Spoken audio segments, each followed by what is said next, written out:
بسم اللہ الرحمن الرحیم۔ قرآن مجید کیسے نازل ہوا؟ جب وہی آتی تو حضور صلی اللہ علیہ وسلم کی کیا کیفیت ہوتی تھی؟ کیا صحابہ کرام حضرت جبریل علیہ السلام کی آواز سنتے تھے؟ وہی نازل ہونے کے بعد حضور صلی اللہ علیہ وسلم قرآن کو کہاں پر لکھتے تھے؟ ان تمام سوالوں کے جوابات جاننے کے لیے ویڈیو کو آخر تک ضرور دیکھیے گا۔ ناظرین، اللہ تعالیٰ خود قرآن مجید کا تعارف کرتے ہوئے فرماتا ہے بلا صبح یہ قرآن مجید رب العالمین کا نازل کردہ ہے جسے روح الامین لے کر نازل ہوئے۔ آپ صلی اللہ علیہ وسلم کے قلب اطہر پر انہوں نے نازل کیا تاکہ آپ صلی اللہ علیہ وسلم متنبع کرنے والے ہوں۔ صاف عربی زبان میں ہے اور بلا صبح اس کا ذکر پچھلی کتب میں بھی ہے۔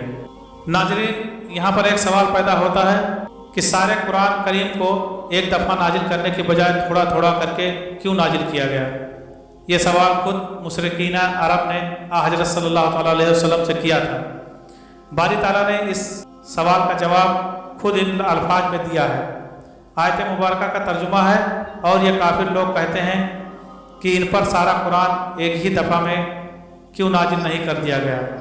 اے پیغمبر، ہم نے ایسا اس لیے کیا ہے تاکہ اس کے ذریعے تمہارا دل مضبوط رکھیں، اور ہم نے اسے ٹھہر ٹھہر کر پڑھوایا ہے، اور جب کبھی یہ لوگ تمہارے پاس کوئی انوکھی بات لے کر آتے ہیں ہم تمہیں اس کا ٹھیک ٹھیک جواب اور زیادہ وضاحت کے ساتھ عطا کر دیتے ہیں۔ حضور صلی اللہ علیہ وسلم پر قرآن کس طرح نازل ہوتا تھا اور وحی کس طرح آتی تھی؟ حضرت حارث بن حسام رضی اللہ تعالیٰ عنہ نے حضرت صلی اللہ علیہ وسلم سے پوچھا کہ آپ پر وحی کس طرح آتی ہے؟ تو حضرت صلی اللہ علیہ وسلم نے فرمایا کہ کبھی تو مجھے گھنٹی کی سی آواز سنائی دیتی ہے اور وحی کی یہ صورت میرے لیے سب سے زیادہ سخت ہوتی ہے۔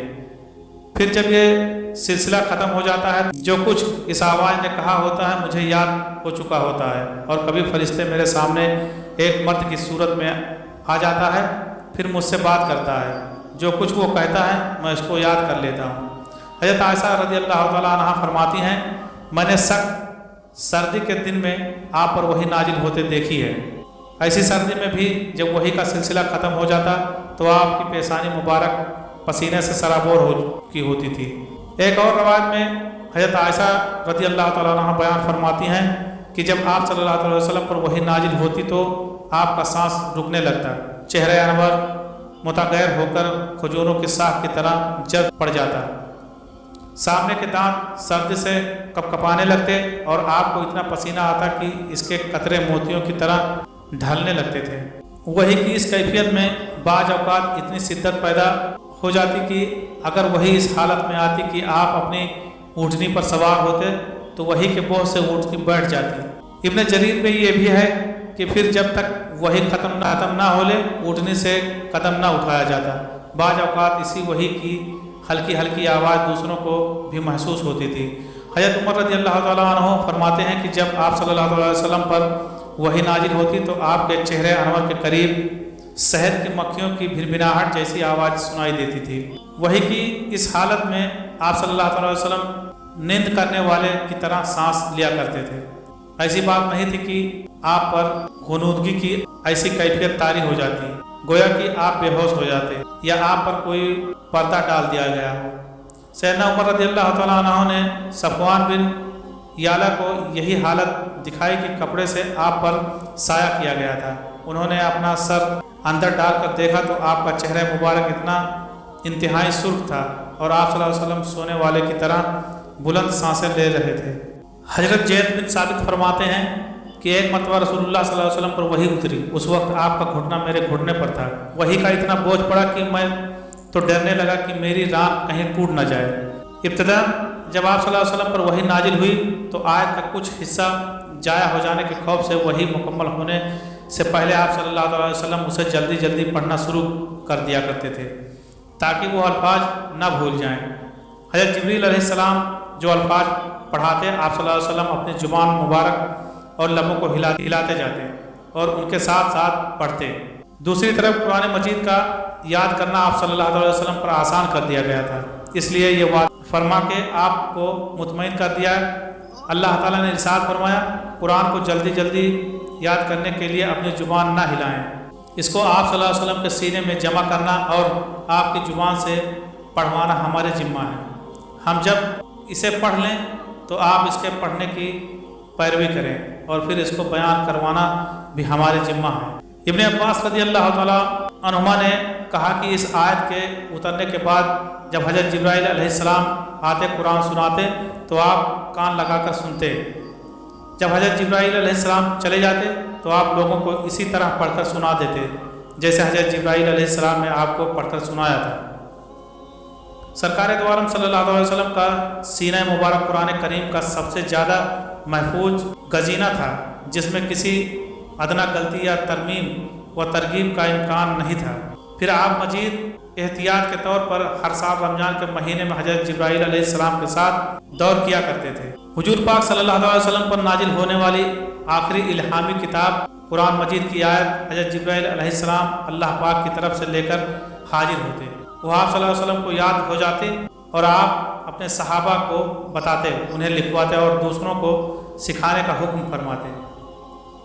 सिलसिला चलता रहा, कुरानी आयत और सूरतें नाजिल होती रहीं। साथ ही साथ आप सल्लल्लाहु अलैहि वसल्लम बताते जाते कि ये फलां आयत के साथ है, वो आयत इनके बाद है, यहाँ तक कि तकरीबन 23 साल के अरसे में पूरा कुरान मजीद नाजिल हो गया। तमाम आयत की तरतीब बता दी गई। मुस्नद अहमद के एक रवायत में ये भी है कि आप सल्लल्लाहु अलैहि वसल्लम ने इरशाद फरमाया, हज़रत जिब्राइल अलैहिस्सलाम ने आकर मुझे फलां आयत को फलां जगह रखने का हुक्म दिया। गरज ये कि सरकार दो आलम सल्लल्लाहु अलैहि वसल्लम आयत लिखाने का भी खूब एहतमाम फरमाते थे और लिखाने के बाद सुन भी लेते थे। अगर कोई फ़रोग गुज़िस्ता होती तो इसकी इस्लाह फरमा देते थे।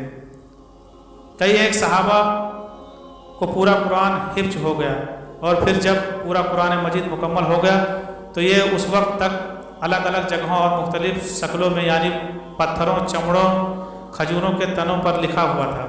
कुरान पाक अभी एक जगह पर एक जाय नहीं हुआ था कि इसी दौरान मुसलमानों के लिए एक बहुत तकलीफ देह वक्त आ पहुँचा जब नबी आखिर जुम्मा हज़रत मोहम्मद मुस्तफ़ा सल्लल्लाहु अलैहि वसल्लम दुनिया से पर्दा फरमा गए। यह जम्मा कुरान का पहला दौर था। आप सल्लल्लाहु अलैहि वसल्लम की रहलत का सुनकर नबूवत के झूठे दावेदार मुस्लिमा का जाम नामी शख्स ने अपनी सरगर्मियाँ तेज कर दी और सादा लोगों को गुमराह करने लगा। इस मौके पर खलीफा अव्वल हज़रत अबू बकर रज़ियल्लाहु ताला अन्हु ने बरवक्त इक़दाम किया और झूठे शख्स के खिलाफ फैसला देकर जिहाद का ऐलान फरमाया। इस जिहाद में मुसलमानों को फतह मिली, लेकिन बहुत से सहाबा किराम भी शहीद हो गए। एक रवायत के मुताबिक 700 सहाबा, जिनमें कुरान मजीद के हाफिज व कारी भी थे, इस जिहाद में शहीद हो गए। इतनी बड़ी तादाद में हाफिज व कारी सहाबा किराम की शहादत से हज़रत उमर फारूक रज़ियल्लाहु ताला अन्हु बहुत आज़रदा परेशान हुए। आपके दिल में ख्याल गुजरा कि जंगों में कारी व हाफिज सहाबा किराम की शहादतों का यह सिलसिला अगर इसी तरह चलता रहा तो कुरान मजीद कैसे महफूज रहेगा। ये सोचकर आप खलीफा अव्वल हज़रत अबू बकर सिद्दीक़ रज़ियल्लाहु ताला अन्हु के पास हाजिर हुए और इनसे कुरान मजीद की आयत एक जगह जमा करके हमेशा के लिए महफूज करने के हवाले से बात की। तो आपने जमा कुरान की जिम्मेदारी कातिबे वही हज़रत ज़ैद बिन साबित रज़ियल्लाहु ताला अन्हु को सौंप दी।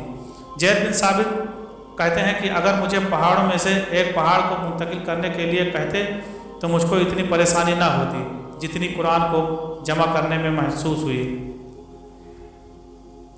ज़ैद रज़ियल्लाहु ताला अन्हु को अगरचे पूरा कुरान याद था, वह ज़बरदस्त हाफिज़ कुरान थे। अहद नबी में ज़्यादातर वही आप ही लिखा करते थे, लेकिन फिर भी आप दूसरे हुफ़ाज़ सहाबा के पास गए। उन्होंने जो याद होता, लिखा हुआ होता, वह देखते, सुनते, गवाही लेते और इसे महफूज करते। यूँ बड़ी दयानतदारी और ईमानदारी के साथ आप रज़ियल्लाहु ताला अन्हु ने तमाम कुरानी आयत एकजा करके कुरान मजीद की शक्ल दे दी। अगरचे नबी पाक सल्लल्लाहु अलैहि वसल्लम के दौर में आयत की तरतीब और सूरतों की तफसीर का काम तो हो चुका था, लेकिन वो सब एक जगह पर नहीं था। हज़रत ज़ैद बिन साबित रज़ियल्लाहु ताला अन्हु ने हर सूरत को अलग अलग जमा करके हज़रत अबू बकर सिद्दीक़ रज़ियल्लाहु ताला अन्हु के हवाले कर दिया। एक मौके पर हज़रत अली रज़ियल्लाहु ताला अन्हु ने इरशाद फरमाया, कुरान मजीद की खिदमत के सिलसिले में सबसे ज़्यादा अजर व सवाब के मुस्तहक़ हज़रत अबू बकर सिद्दीक़ रज़ियल्लाहु ताला अन्हु हैं। अल्लाह ताला अबू बकर पर रहम फरमाए कि वो अव्वलीन शख्सियत हैं जिन्होंने जमा कुरान का मायानाज कारनामा अंजाम दिया। सरकार दो आलम सल्लल्लाहु अलैहि वसल्लम के ज़माने में मुकम्मल कुरान मजीद मुख्तलिफ़ चीज़ों पर लिखा हुआ था। सारे एजा अलग अलग थे। हज़रत अबू बकर सिद्दीक़ रज़ी अल्लाह तआला अन्हु ने कुरान मजीद की तमाम सूरतों को एक ही तख्ती और साइज पर लिखवा कर एक ही जिल्द में मुजलद करवाने का काम हुकूमती और इजमाई तौर पर अंजाम दिया। चुनांचे ऐसा नुस्खा मुर्तब हो गया जिसको सारे सहाबा किराम की इजमाई तस्दीक हासिल हुई।